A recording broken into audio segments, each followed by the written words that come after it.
Hello, my name is Mark Douglas, and I'm the author of The Disciplined Trader and Trading in the Zone. I've been a trading coach since 1982, and over the years, I've worked with some of the industry's biggest hedge fund and money managers, as well as some of the exchange's largest floor traders. I know that all of you want to experience consistent results from your trading.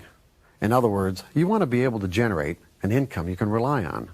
However, one of the major obstacles in trying to accomplish this objective is in the area of trade execution. To produce a consistent income, a trader has to be able to execute their trades without making any errors or mistakes. In other words, trading without hesitation, reservation, or internal conflict. Basically, all of the errors we are susceptible to are a result of a lack of confidence, or more specifically, trading with fear. What most people don't realize is that trading without fear is actually a learned trading skill, a skill that has to be cultivated and is the primary difference that separates the professional from the typical trader. In this series of DVDs, I'm going to provide you with the kind of insight, understanding, and specific mental techniques you'll need to learn to trade without fear, so that, like the professional, you can move in and out of your trades with the kind of confidence and ease that will allow you to take full advantage of your wise trade or any other trading methodology.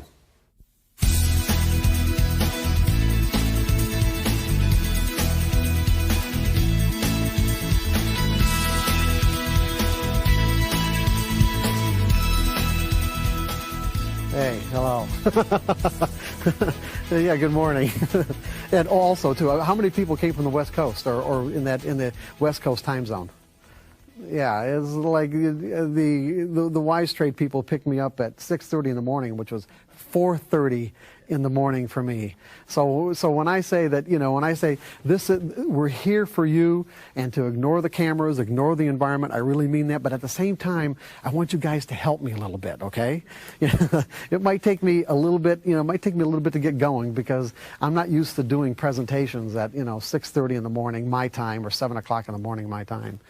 But anyway, what we're going to do is we're going to go through the process of learning how to think like a professional trader. Why would we want to learn how to think like a professional? Anybody got any ideas? What's that? Make some money. Make some money. But you don't have to think like a professional to make money, do you? What does it even imply? What does it imply to think like a professional trader? I mean, let me ask you this. How many you guys have, I don't know what your trading experience has been in terms of the number of years you've been at it, or kind of give me an idea of the demographics here of the audience. I mean, how many people have been trading for more than 2 or 3 years? Most everybody? Then less than 2 years? Kind of new people? Oh, okay. So we've got about half and half. What would it mean to you guys to say, well, let's think like a professional trader? Then you're not thinking like an amateur. What's that? Not thinking like an amateur. Okay, that's good. But what are the implications of the difference between a professional and an amateur? Right, consistency. Consistency. There you go. You see, you're at my Houston workshop, right? Yeah, consistency. Exactly. In other words, what that would imply is that if I'm a professional trader, in other words, if I've aspired to be a professional, one of the implications would be that I can make consistent money, because if I'm trading in the mode of a professional, I could be a hedge fund manager, a professional hedger working for trading companies, or just having a full-time job as a trader where my income, my sole income, is derived as a trader.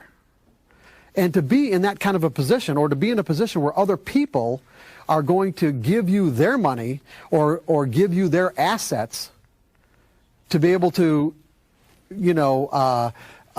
make money for them, it would certainly imply that you can make consistent money. That there's a way for you to, let's say, create an equity curve that looks, something like this. Isn't that right? Are you going to give your money to somebody with an equity curve that looks like that? No. I'm not saying that people don't do it, and I'm not saying that it doesn't happen. But I'm saying that if I've aspired to be a professional trader, It means that I must have learned something that's different than the people who can't do this. There must be something about the way that I approach trading that allows me to do that. And believe me, there is. There's a lot. What's that? Yeah, cool. Basically, and I don't know how many people in the room have either read Trading in the Zone or The Disciplined Trader? We've got a few people. So probably there's actually most of the people in the group aren't familiar, maybe even with me or my background at all. True or not? Yes or no? See, no, right? Oh, okay. So I'm going to just give you a little bit, and I'll give you more later on. But I started trading back in 1978, and the first trade that I made, the first trade I made was in potato futures at the Chicago Mercantile Exchange, which they don't even trade potato futures anymore. Why pick potato futures? I have no idea. I think that's probably what my broker said I should be trading. Maybe he said that there was an opportunity in potato futures, but anyway, I made money. And of course, just like most people who make money, their first trade or their second trade, it's about as easy as one could imagine, and therefore you think to yourself, oh my God, why didn't I learn about this a long time ago? That sounds kind of familiar, right? In terms of a thought process. And I went from trading potatoes to trading gold to trading silver. And I'd say my trading experience back then was probably typical even to what it is today with most people, although you have to keep in mind that the technology that we had back then wasn't anything like what you have available to you right now today. It still boggles my mind when I think about the way we had to trade 25 years ago, or almost 30 years ago, compared to what's available right now. I mean, I've always been attracted more to trading commodities than stocks. As a matter of fact, I've never even traded stocks. I've always traded commodities and options. And I've never really had the desire to trade on the floor of the exchange. Although I lived in Chicago for 20 years, it never really appealed to me. I don't know how many people are familiar with the floor or the trading pits, but I just thought it was an extremely harsh environment, and not something that just, like I said, it appealed to me. But the kind of trading platforms that you guys have available to you today really, truly approximate what it would be like to have a seat at the Chicago Board of Trade or Chicago Mercantile Exchange and to trade at that level. You have instantaneous execution. And it's like you can change your mind and not feel humiliated or like, there's something wrong with you. You can put it in order, you can cancel it. Back, before the advent of electronic trading platforms, we used to have to call a broker. Now you think about the time you made a decision to put on a trade, you think about the time that it takes, one, to dial the phone, for someone to pick the phone up, how many times it has to ring, and then he gets on the other end of the line. You got your broker, and then you give your broker your order, and then you've got to deal with the fact that does your broker really approve of your order? In other words, what I mean by approve is that, well, see, I want to buy 3 gold contracts. I say, well, some of my biggest customers, they just went short gold. Now what are you going to do with that information, okay? Or I've got, X number of guys that are on the other side of that trade. I say, well, yeah, if you want to take the other side of their trade, that's fine with me. I'll put the order in. So it's like, so he could put the order in, and then, you've got to wait for a fill. I can't tell you how many times that I put orders in the market where they were limit orders because they didn't want to do a market order because I didn't want to get the slippage of a market order. So you do a limit order, and on a limit order, the market has to trade. To be guaranteed to fill, the market has to trade through your price, does it not? How many times has the market traded to your price, okay, just right to your price on a buy order and reversed, and you didn't get filled? That's very possible. The problem when you're doing it with a broker over the phone is that order goes into the pit. It goes to an executing broker in the pit itself. So you've got a runner, and the order got to go back to the runner, back to the phone bank, back to the broker, and the broker calls you with a fill. You're talking several minutes. Now, what if you're in a situation in a fast market where the market actually hit your price? You may have gotten filled, but you really don't know. You don't want to put a stop in the market because you don't even know if you're in or not. And the market's screaming, let's say, even in your favor, and you'd like to take profits, but you still haven't gotten your fill back yet. You don't even know if you're in the market. This is the kind of stuff we had to deal with all the time. All the time. It was a completely different world. Not only that, the only information that we had available to us was open, high, low, and close. That was it. Open, high, low, and close bars. And we used to have to get those unless we talked to our broker and pestered them, X number of times a day. You get it through the Wall Street Journal. We used to have to keep our own daily charts. Intraday stuff was just like non-existent. So anyway, I started trading like that. I went through, I don't even remember what my first trading account was. I think it was around $20,000. I lost all of that, and then, saved up some money and opened up another one for around 15, lost all of that, and then went to another broker, and I'm thinking this guy doesn't know what he's doing, and I'll find somebody who does. And then this is what really, this is probably the reason I'm even standing here today, was this particular trade, because this particular trade, it had a profound impact on me in terms of how it changed my life and what I was willing to do to find out what this was all about. To find out really what does it take to be a consistently successful trader? What does it take to really be able to earn an income as a trader? I was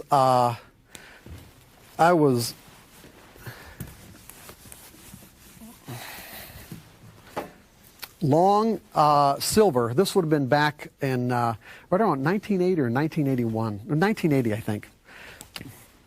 I was long silver at around $9.75 an ounce, and there was two 5,000-ounce contracts at the COMEX. In other words, I was long 10,000 ounces of silver at $9.75 an ounce. And right after I got into the market dropped about 20 cents on me to about $9.55. So I was down $2,000. And my broker said, well, okay, here's what we're going to do. Instead of getting out, we'll put you into a spread. And so what we'll do is you're long 10,000 ounces of silver in New York. We'll go short 10,000 ounces of silver in Chicago, because you could trade Chicago silver at the Chicago Board of Trade. Everybody with me on this? Just want to make sure that you guys are all with, even though I know many of you are stock traders, the concept is the same, okay? So I'm long 10,000 at 975. He puts me short 10,000 at 955 in Chicago. So I've got this spread going on. And then he said, well, when the market goes back in your favor, we'll just take the short leg of the spread off. Now, keep in mind, back then, you guys are. What do you typically pay for commissions, even in commodities, or even I don't know what you'd pay for stocks, but typically the average commission is about $4 to $5 a round turn, right? That's what you'd expect to pay. No, what are you paying? Less? No, more. More? Round turn? Wow, really? I got the lowest. Well, you're in the Dow. You're in the Dow Mini. What are you paying for the Dow Mini? 11. 11. Oh, that's as low as it started at like 30. Oh, okay. Well, anyway, then 11. 89 back in the day. Oh, okay. Well, back then, back in the 80s, how much do you think we were paying back then? Come on, give me a guess. Come on. Guess. What? Yeah, 125. How's 125 a round turn? Yeah. Per contract? Yeah. So in other words, for me to put this trade on cost me $250. Okay? When he put this one on right here, it cost me another $250. And then he said, of course, that when the market goes back into my favor, he'll take the short leg of the spread off, and I should be all right. So that's exactly what the market did. The market went back up to right around the 975 area. He took the short leg of the spread off, and then the market immediately dropped back down another 20 cents and put the short leg of the spread back on again. So that's another $250, okay? Plus, he just locked in. When he took this off, First of all, he locked in a $2,000 loss by putting this trade on. When the market went back up to 975 and he took this off, he locked in another $2,000 loss. And then when it went back down again, he put it back on and locked in another $2,000 loss. Now I'm down $6,750. Okay? And then, of course, it happened 2 or 3 more times. Now, from the market's perspective, all the markets, the silver market's just in a trading range. That's all it is. It's just in a trading range. But I didn't know how to read chart patterns at the time and didn't really understand what was going on. I was just listening to him. And so what he was doing was just taking advantage of the fact that it was going back and forth between support and resistance and generating commissions for himself, okay? That was it. That's basically he was just turning my account. But that's not the story, okay? That's happened to a lot of people. Of course, it happens less now because we're all responsible for the trades that we put on. All we have to do is click the mouse button, and it's not that much money. But here's the story: is that as these losses are mounting, okay, and I can't sleep and getting real stressed out. You know, I wake up one morning and I thought, you know what, this is it. I just can't take this anymore. I just can't take it. And so, you know, when I got to work, I called them and I said, you know what, just get out of the whole damn thing. I just can't do this. So just liquidate the position. Does anybody remember the Hunt Brothers silver debacle?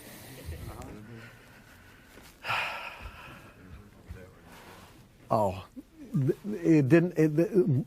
Does anybody, if I say the word limit up, does anybody understand what I mean by that? Okay, the exchanges will impose artificial price limits of how much a commodity, or even a stock for that matter, can fluctuate in any given day before they stop trading.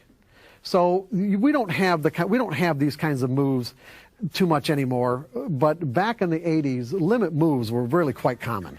They really were. In other words, what would happen is this: is that if the market went up, let's say, I think in silver it was 50 cents. I don't remember exactly what it was, but if the market went up by 50 cents, they would actually stop trading. Meaning, if the market was bid up to, let's say, in this case, $10.25, trading would stop. In essence, what this means is that at 10.25. There were no people, there wasn't anybody in the world, this is important for later on.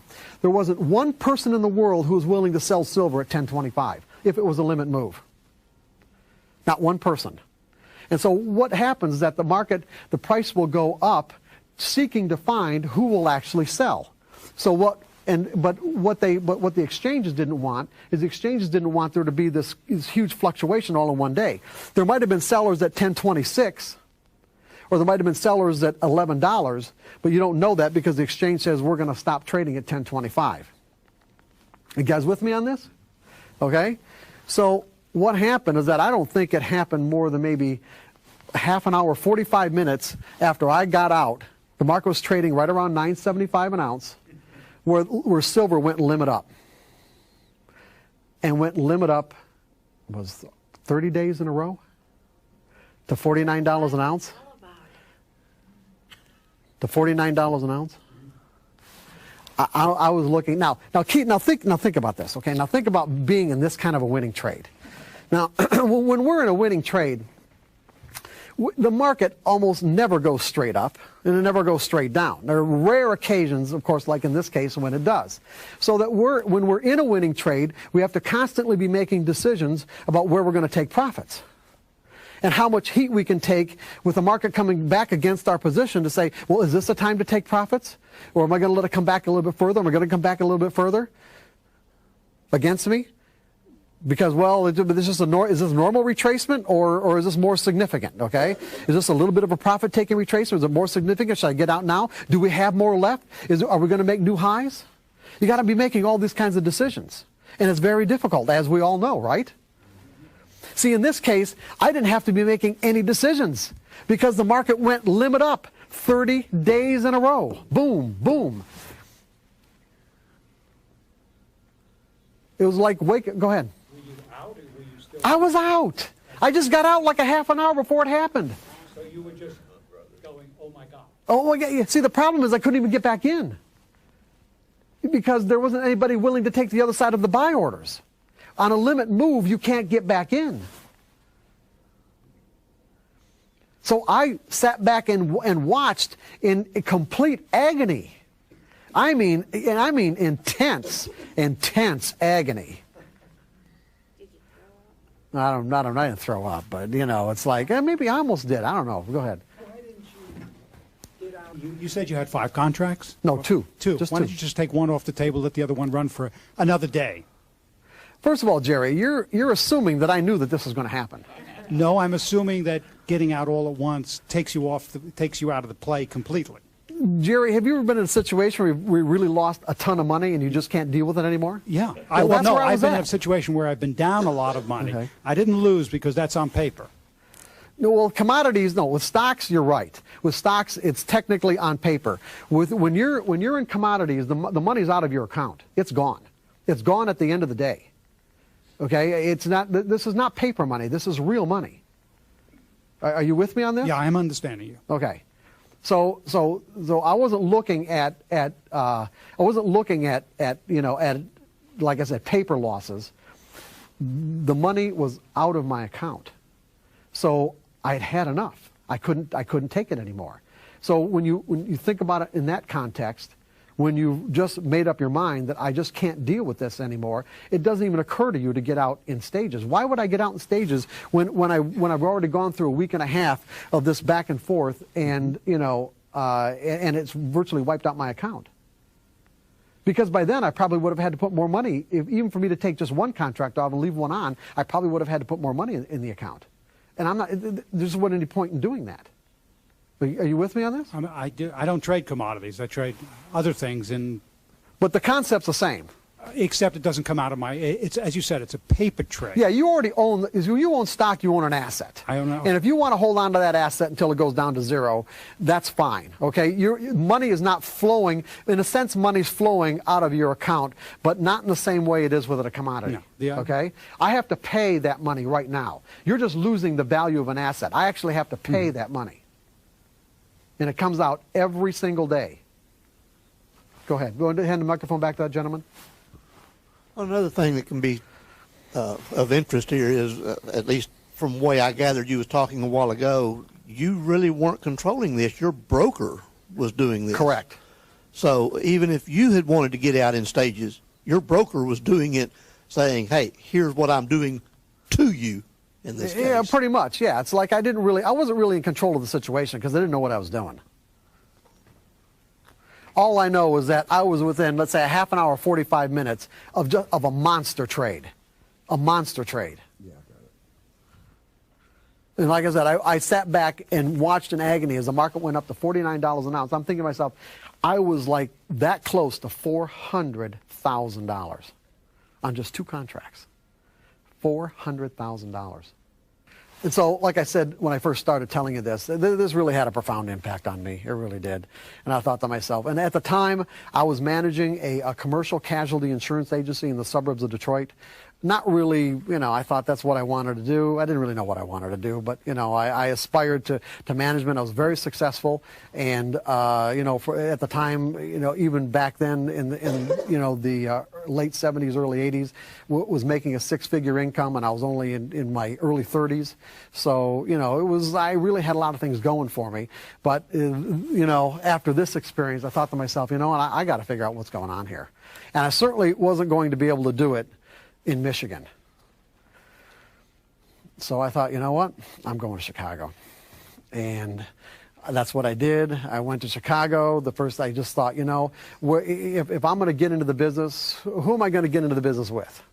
Well, back then there was Merrill Lynch, there's Dean Witter, Smith Barney, and I thought, who are you going to pick? You pick Merrill Lynch, right? Okay, so I went over to the Chicago Board of Trade. They have an office right there, and right on the second floor of the Chicago Board of Trade. And they just so happened they had 3 openings for trainee brokers, and they had over 1,000 people applying for it.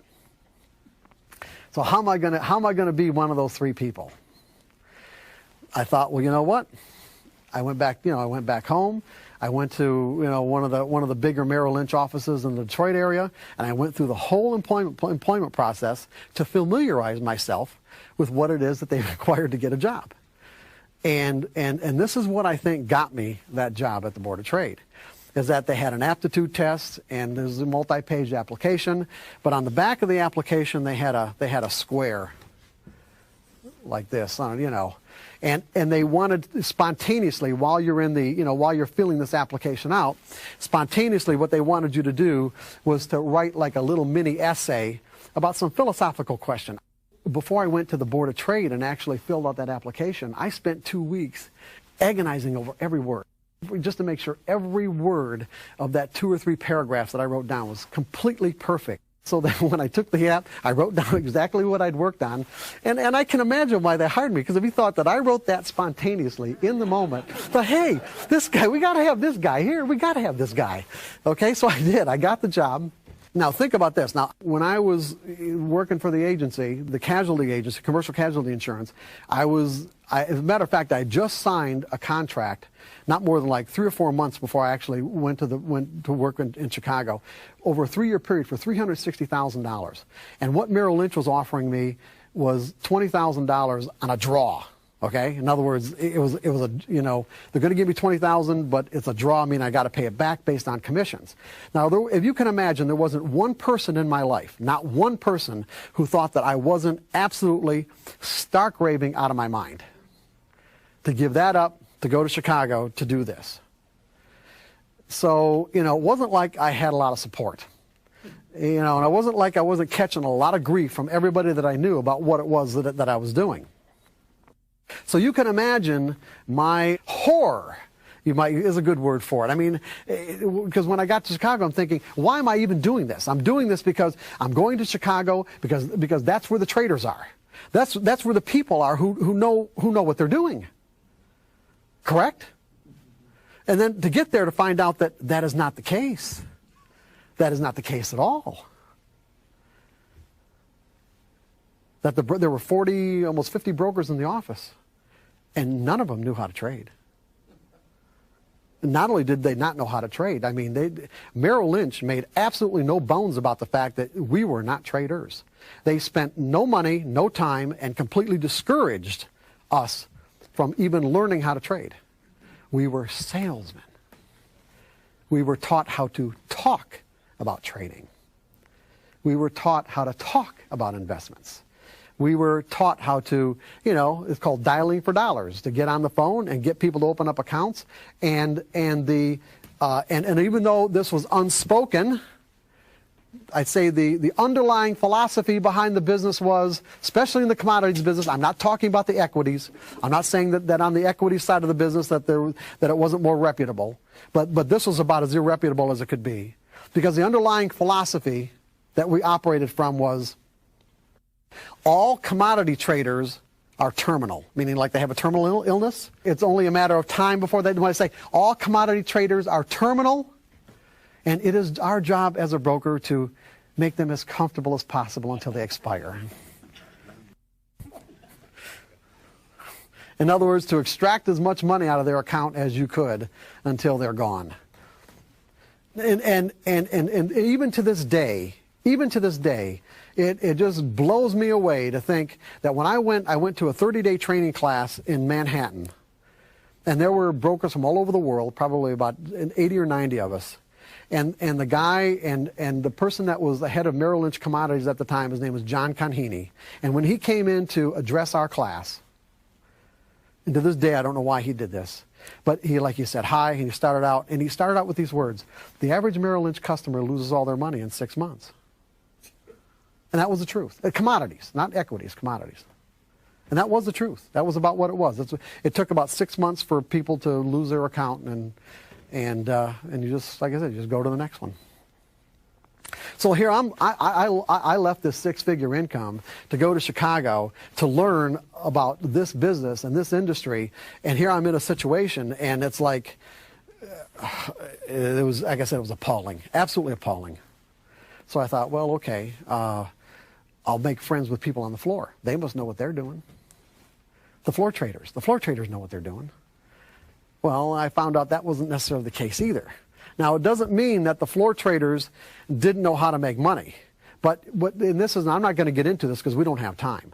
But even though what you do is called trading, and what they do they call trading, the way and the mindset that you have to make money couldn't be further apart, even though they're both called trading.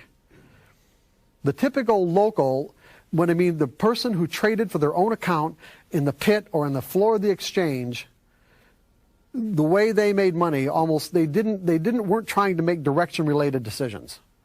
In other words, it wasn't the kind of trading where they would find themselves in winning trades that were going in their favor, but that's not the reason why they put the trade on.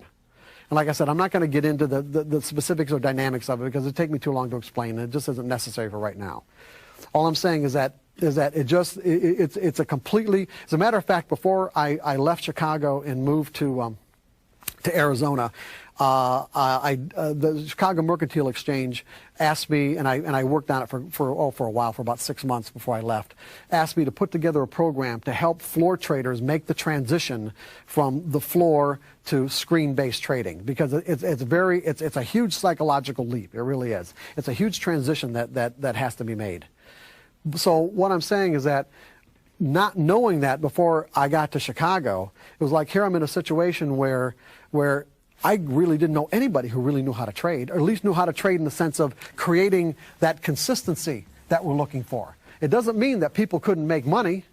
People were making money all the time. It's just that, what's the point of making money if you're susceptible to giving it all back? In other words, if this is your equity curve, and then all of a sudden you're experiencing these huge losses and huge drawdowns, not only is this certainly damaging financially, but it's also damaging emotionally. And it can be very difficult to recover from. These are what I call the boom and busters. Okay, you basically had traders that fall into 3 categories as far as equity curve is concerned. You've got your consistent winners, the people who have, the traders,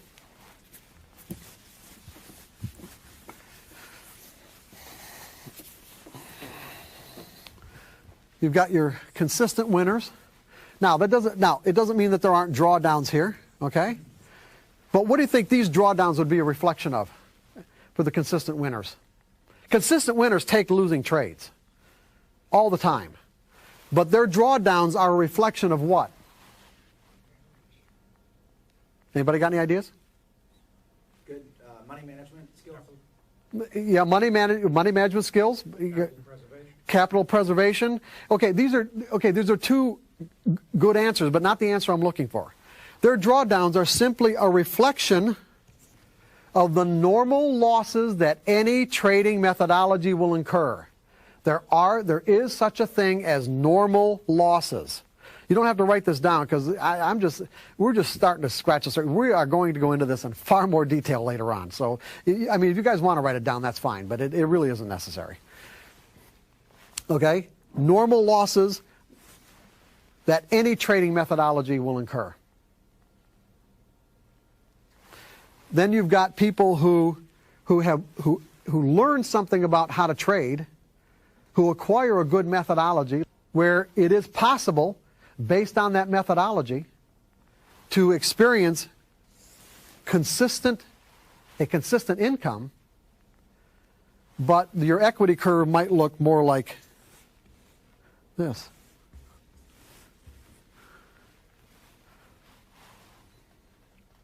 Most people who are experienced the boom and bust cycles, these are the bust cycles, would say that something happened in the market to cause this. What you're going to find out today is that it is not the case. Even though it may seem like it, it is not the case. These are virtually always the result of trading errors, what I call trading errors, which we're going to go into in detail later on. One of the, just for the gentlemen, few people back here that don't have any idea of my background, I'm going to go a little bit further in it, and I'm just going to jump ahead for a second. I ended up being a trading coach, and working with. I was a trading coach for probably about 17 years. I don't really do it much anymore. I just pretty much focus on my own trading. But but while I was, especially in the, throughout the 80s and most of the 90s, I worked with a lot of floor traders. And we talk about boom and bust. There was one of the floor traders I worked with was probably one of the 5 biggest bond traders at the Chicago Board of Trade. And when I met him, was in like around May of 1992. And from January of 92 until the time that I met him in May of 1992, he had around, this is a guy that just traded for himself. He didn't trade for a firm. He just traded his own account on the floor of the Chicago Board of Trade in the bond pit. He had $12 million roll in and out of his account. And he had a particularly bad day, and he ran into somebody who attended one of my workshops and said, hey, you should go see this guy. He called me. We had a few appointments, didn't really go anywhere. And the next thing, about a month later, I get a frantic call from his wife, who I hadn't even met, didn't even know who she was. Got a frantic call from his wife that said, they're going to lose their house if I don't do something with him, okay? he had another real bad day. So anyway, I started working with him in July of 1992. And from July of 1992 until the end of the year, he ended up the year with almost $6 million. Now, that may not seem like a lot considering he had these swings, but he'd never finished a year with more than, I think, around $650,000 or $700,000. So he had just under $6 million. And so then he went on vacation. He happened to take a book with him called The Coming Collapse of the Bond Market. And this would have been in like late December of 1992, early January of 93. And came back. Now, if anybody remembers the bond market back then, it rallied to spectacular heights. But in the meantime, he'd read this, The Coming Collapse of the Bond Market, so he was going into the market every day short, okay? And pissing away this $6 million until he got to the point where he had about 2 of it left. And took him about, I don't know, until maybe mid-February. And he was so exasperated that he said, hey, you know what? I'm willing to do anything. Okay, now keep in mind, I'm willing to do anything. And it wasn't lip service. It was real. It was genuine. It was sincere. And I said, if you're willing to do anything, then here's what you have to do. What I've been working with him, what I noticed is that he was able to stay focused really for not more than about an hour a day. Now, this guy loved trading. I mean, he just loved being in the pit. He just loved every part of it. He just had the hardest time tearing himself away. But if he really wanted to make consistent money, then I felt that an hour a day was about it. Because after an hour a day, he'd start losing, his focus would start to diminish, and then he'd also start to get reckless. He's the kind of guy, and this here again, this is very difficult for people to comprehend, but it is the absolute truth. He was the kind of guy where, when I was working with him during that period, in the second half of 1992, where he would have he'd have a $500,000 day winnings. He'd make $500,000, but when he called after he was out of the pit to have his consultation, he'd be real angry with himself because up to about 5 minutes before the close, he was up $500,000, and then he'd piss away about 175 of it. So it only ended up with $325,000 for the day. Now, this is just like a normal guy like us here in this room with $325,000. And this was not an abnormal day. But he's real angry with himself because he pissed away that 175.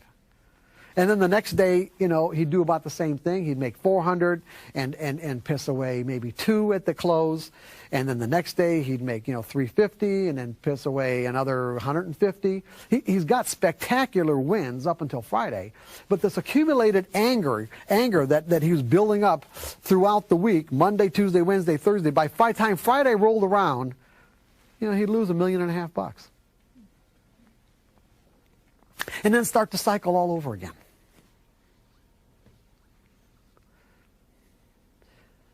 So now it's like I'm saying, you know what? Especially as a floor trader, as a floor trader, you really have to be focused.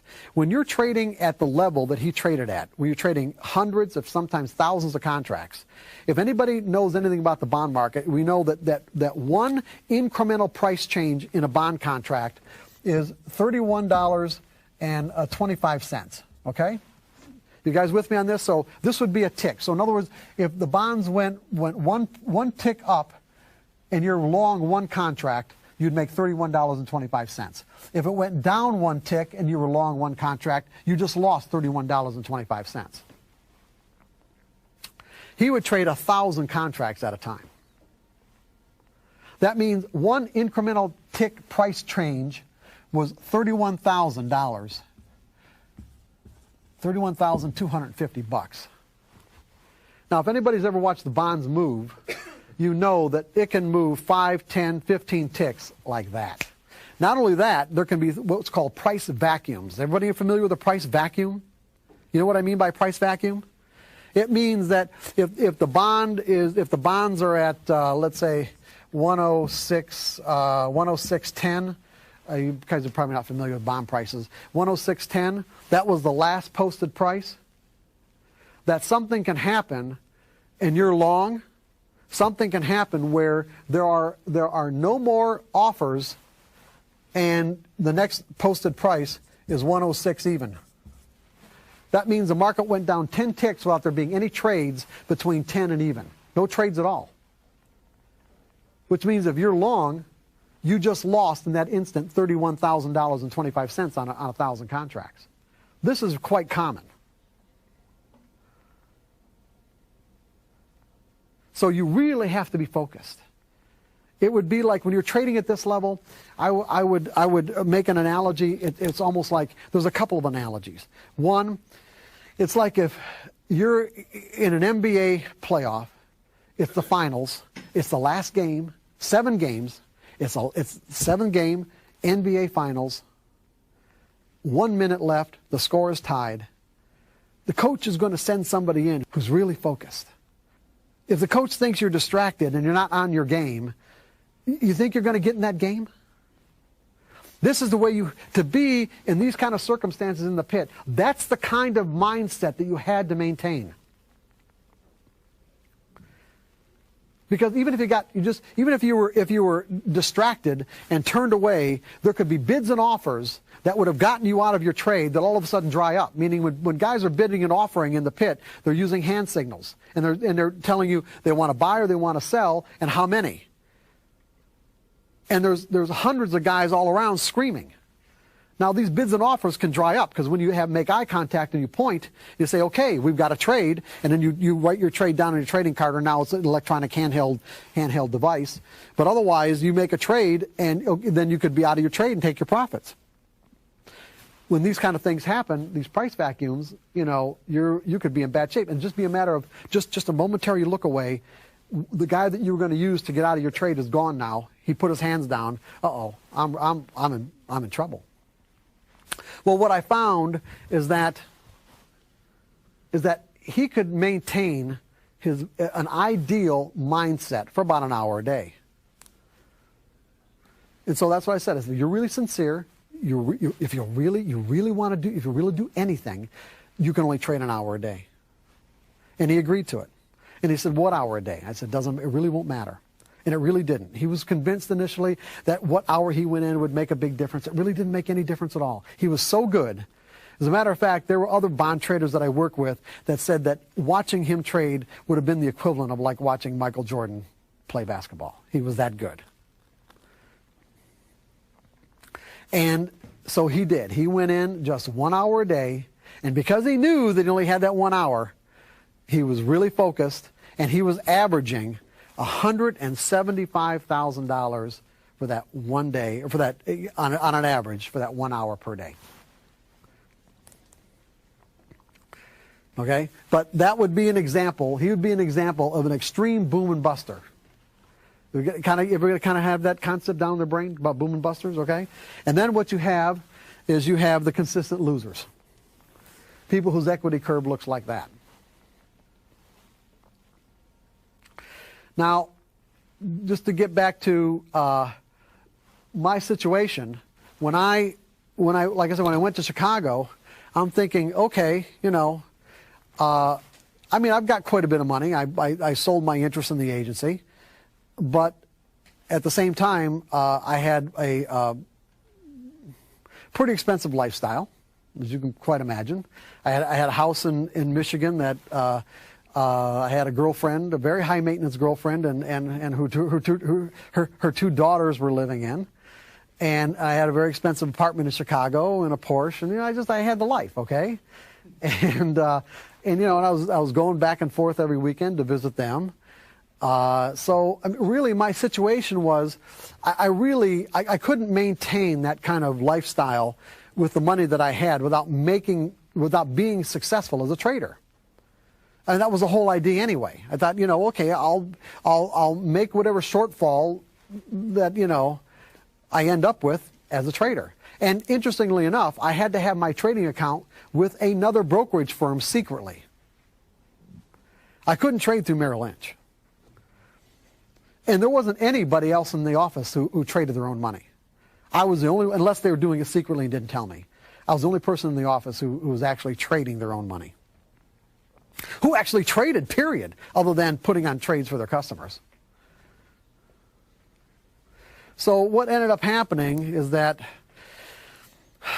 and another part of this is that I also had this, I can't really tell you why I knew this, it's just that I did. It just made sense to me. It just never occurred to me that trading was anything other than about psychology. I mean, the first trading book I ever bought was actually the very first book on trading. The first book that was devoted specifically to trading psychology, which was Jake Bernstein's Investor's Quotient, that came out in 1980. And there weren't that many trading books even available back then. And that was the first trading book that I didn't buy a book on technical analysis. I bought a book on trading psychology.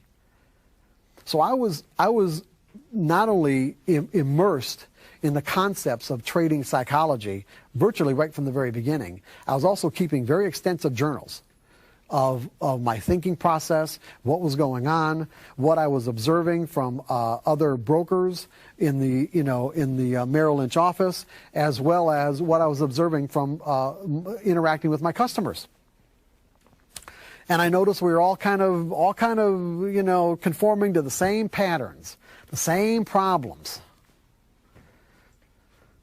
But just say that because I did have this kind of foundation, to understand that it was basically psychological in nature. Because one of the things we're going to talk about, when I get into the skills section of the presentation, is that when you look at trading skills, it's like, well, what kind of skills are we talking about?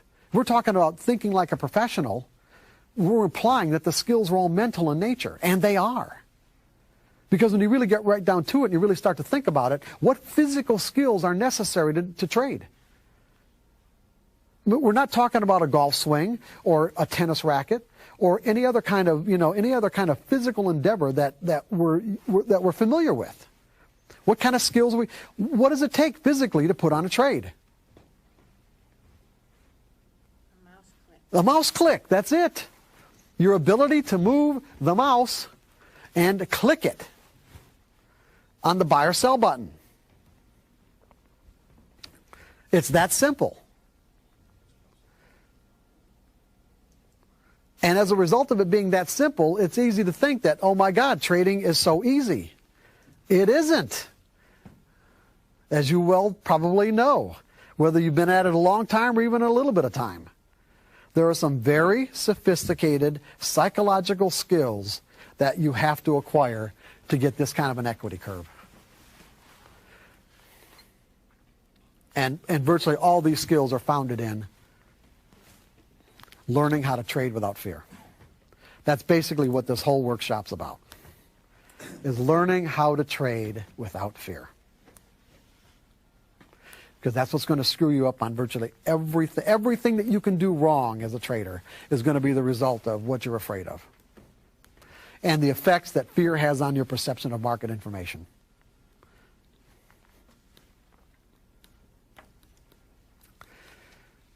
So so with my situation, it's like here I'd given all this up to go to Chicago to learn how to trade, to find out that the only people who really knew how to trade back then were people that I didn't have access to.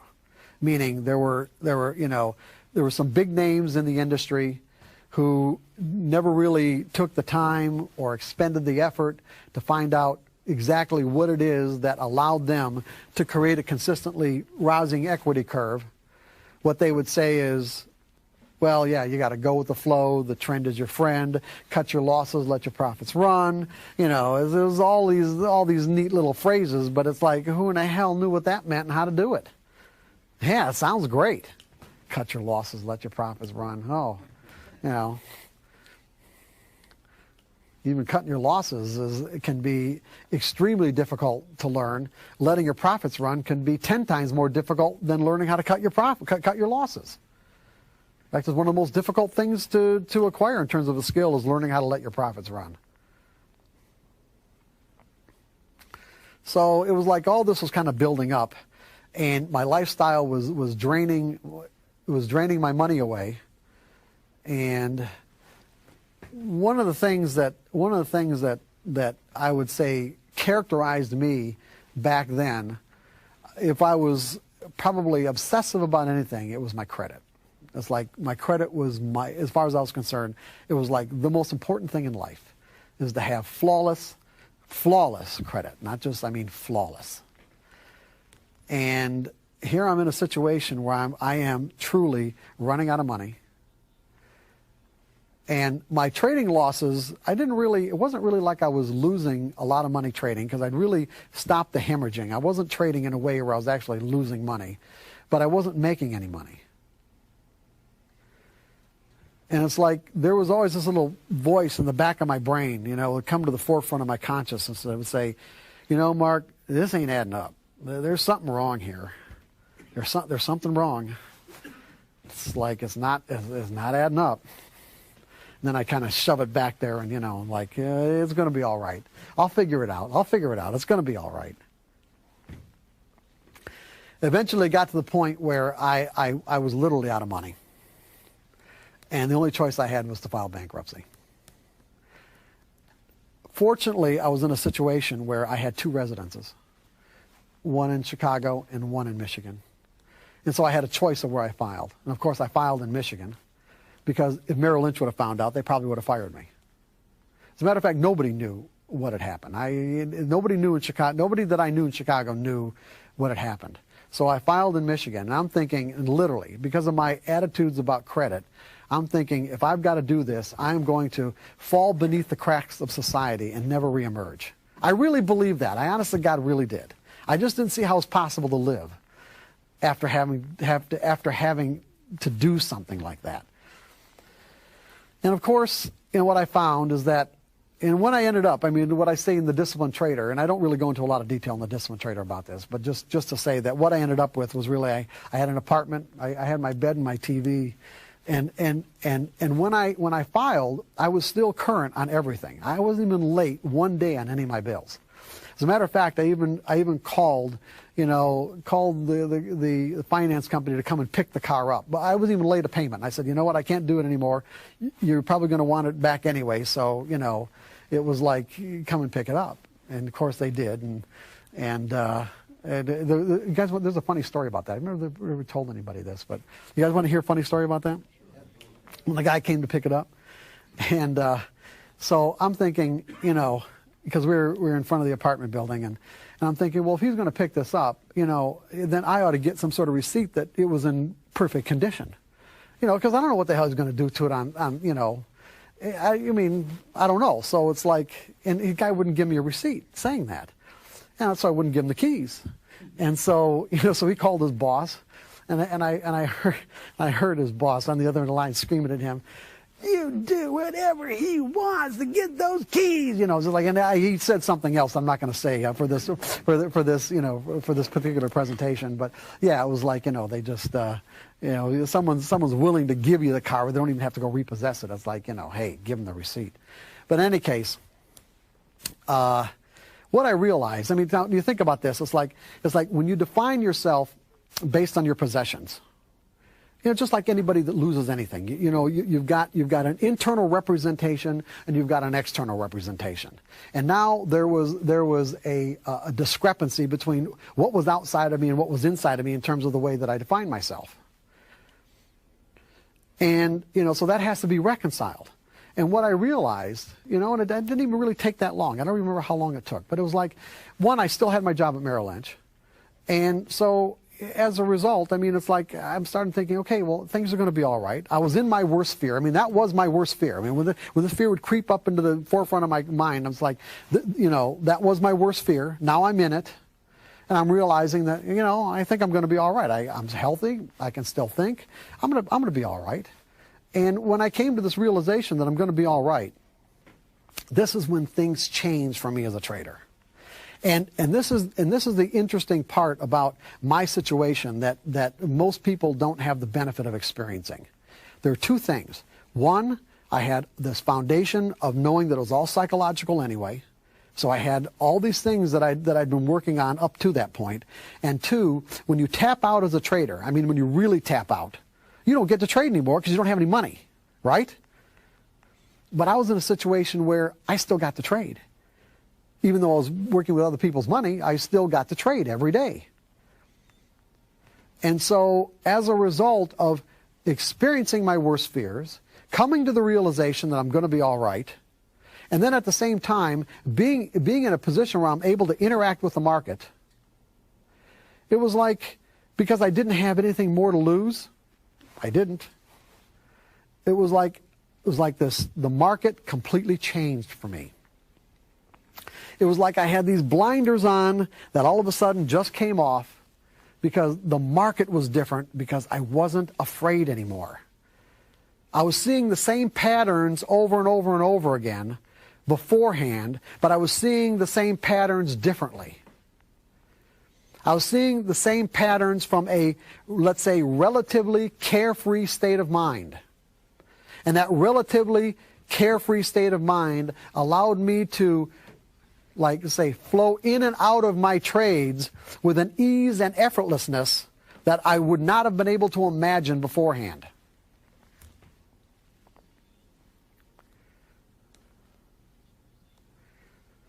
And then what happened is that I started making consistent money for my customers. And there's even, there's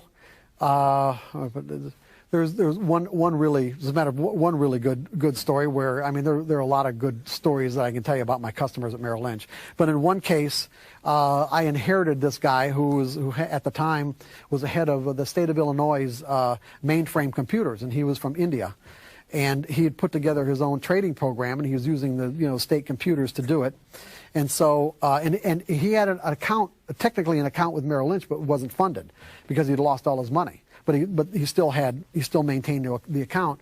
And so I inherited him as a customer, and he would call me every day, and he was just like, and all he would say to me is like, I'd pick up the phone. He wouldn't say, hi, how are you? He'd say, give me data. Like give me the high, low, and close. And, so we interacted like this for a long time. Well, he came up with his own day trading system that eventually, well, because he and I started working on it together, he had the internal program for it, but he didn't have any money management parameters for it. So after about 2 or 3 months of working with him on it, we came up with some really good money management parameters. And then all my customers started trading it, and we were making consistent money day after day. Even to the point where Merrill Lynch was starting to take notice. Here all this whole customer, his customer base is making money, and he got to the point where he's thinking, okay, all these people are now deriving this benefit from my work. I should be able to do it too. And he talked his wife into letting him put $5,000 into his account to fund his account. Now, I don't know what happened to him. Why? I mean, not like we had personal discussions, so I don't know why he didn't have any money in his account. The guy was a maniac. It's like he put the money in his account, and 2 days later it was all gone. It was like he'd call me up and say, okay, do this. I said, well, wait a second. The system says to do this. No, I don't care what the system says. This is what's going to happen. He didn't follow any of his own rules. Now here we had a track record. We had a legitimate track record, bona fide, real money, day after day. He gets a few bucks in his account, and it's like he thinks he knows where the market's going. Like I said, he was gone in 2 days, and that was it. It was all over with, because at that point, he was done. I didn't get the system because it was in his computer, mainframe computer at the state of Illinois, and had no more contact with him. And shortly after that, ended up getting fired from Merrill Lynch anyway, because there was like one of these management consultants that came in from New York, and she was going around the office talking to all the different brokers because of whatever it was that they were trying to find out. And she got to me, and by that time I was already writing The Disciplined Trader.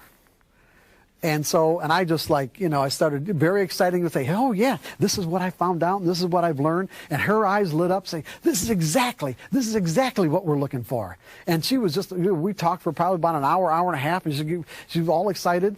And then she said, I got to go tell, well, I'm not going to say his name, the office manager, okay? And she walked away from me, walked over to the office manager. 10 minutes later, he came over and said, pack up your stuff and get out. Right then and there on the spot. Pack up your stuff and get out.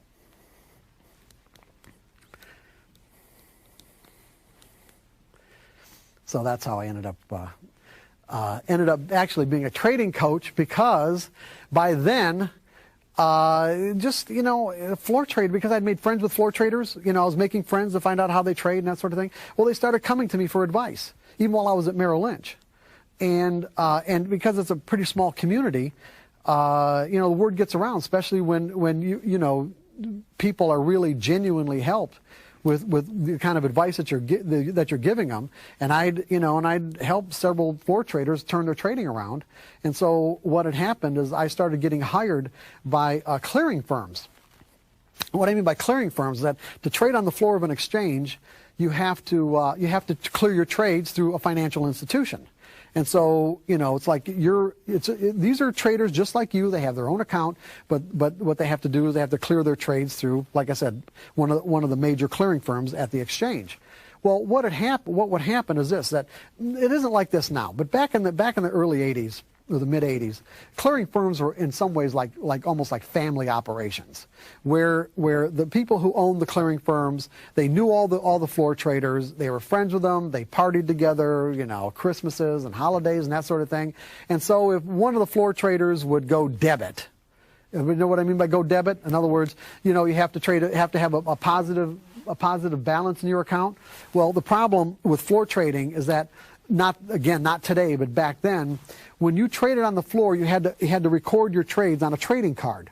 So in other words, if you and I are entering into a trade where I'm going long and you're going short, what I would do is that we would take our badge, like the acronym of our badge, and our clearinghouse number, record it on this card, and how many contracts we traded. Let's say you're short 10 and I'm long 10, and the price that we traded them at. Well, those cards didn't have to be turned in until the end of the day. And then they'd all get reconciled, meaning that between all the different trades and all the traders from all the different clearing firms, this would all go into a central clearing operation to find out which trades were, to find out who's long and who's short, how much money's coming out of whose account, and whether or not they were called what are called out trades, meaning that you thought I said 10, and I thought we were doing it for 100. Okay, so now we've got a discrepancy of 90 trades. These were called out trades that had to be reconciled before the open of the next day, which is a whole nother world. We're not going to get into it. But all I'm saying is that it would not be unusual for guys to overtrade during the day, and the clearing firm wouldn't even find out about it until the end of the day. For an example, one of the guys I worked with at Merrill Lynch, eventually he was a mathematics professor. He's a really nice guy. Should not have been a trader at all. Had absolutely, anyway, wonderful person, but he left Merrill Lynch and went down to trade the S&Ps at the Chicago Mercantile Exchange, and he was a one-lot trader, meaning just traded one contract, one in and out, one contract, and eventually the forces inside of him were building up where he's frustrated with the fact that he can't make a living at it, he's just eking it out, where one day he snapped, and this one-lot trader almost took down the clearing firm. In other words, he's got like several thousand S&Ps on, several thousand contracts, where other guys are into those trades, and the market's going against them. So he almost took down a clearing firm just by himself. So what would happen is that because guys would go debit, meaning they end up in the day lost, maybe they're down $25,000 or $50,000 or $100,000. The guy that owns the clearing firm doesn't want to say, hey, you can't trade until you pay this off. They'd want to let him to go back into the pit to work it down. Well, after, you got 4 or 5 of these troublesome, or 15 of these troublesome traders that are constantly running debits, you start to get a little worried. And so what they did is they hired me to work with these guys. Most of the information, most of the insight, let's say, that you'll find in the disciplined trader and trading in the zone came from me working with these floor traders on a daily basis. And I'm laughing because obviously it was quite a trip working with these guys, because they are not like you and me. that's really about the best way I can describe it without going into a lot of detail. They're not like you and me. So anyway, this is kind of maybe a long drawn out introduction to the fact that what we're talking about here is that you guys have a really wonderful trading methodology where there is an enormous amount of potential for you to be able to make a consistent income from being able to take full advantage of the potential that this trading methodology offers you. But I would say that there's probably, it wouldn't be unfair for me to say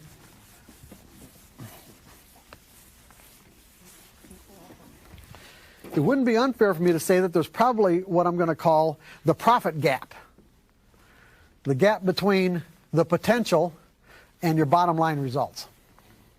This is the potential, and this is your bottom line results. Most people think that when they realize that this gap exists, that somehow learning more about the markets is what's going to fill it. And what you're here today to learn is that that is categorically not the case.